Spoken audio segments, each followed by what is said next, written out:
So deep practice or deliberate practice, have you guys heard this term? Yes? You have? No, you haven't heard this term. Okay. So Malcolm Gladwell wrote that book. I can't remember the name. You probably know. Outliers. And he talks about this 10,000 hour rule.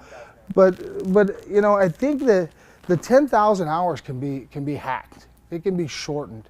You know, and we say, you know, that's to be world class and anything. And it might be longer for a violinist than it is a wrestler, and there's definitely variables in there, but hacking that process using deep practice allows your athletes to absorb, study deeply and not necessarily a lot, big chunks of information. You know, we're chunking information now. So instead of teaching moves, I want to demonstrate what I'm talking about when I say chunking information up.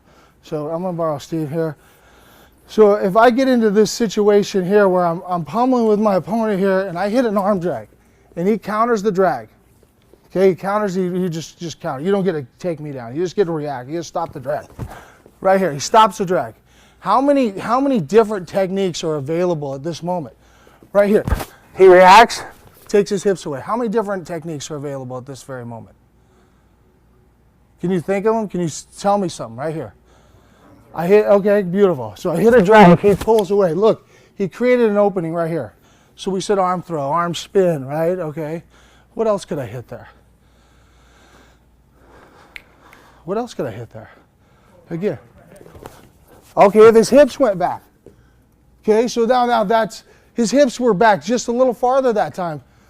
So Gary saw a headlock. Boom, his hips go back, there's my front headlock. Okay.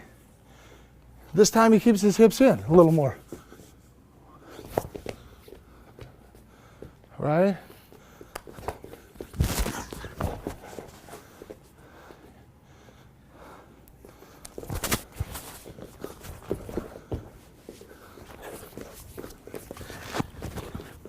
You see how we're just creating the openings? And then we can allow our athletes to, you can show them these techniques. You can show them an arm throw. You can show them a headlock. You can show them a duck under. You can show them a snap down. But what you want them to do is to get into these positions to where we're here, and I do this.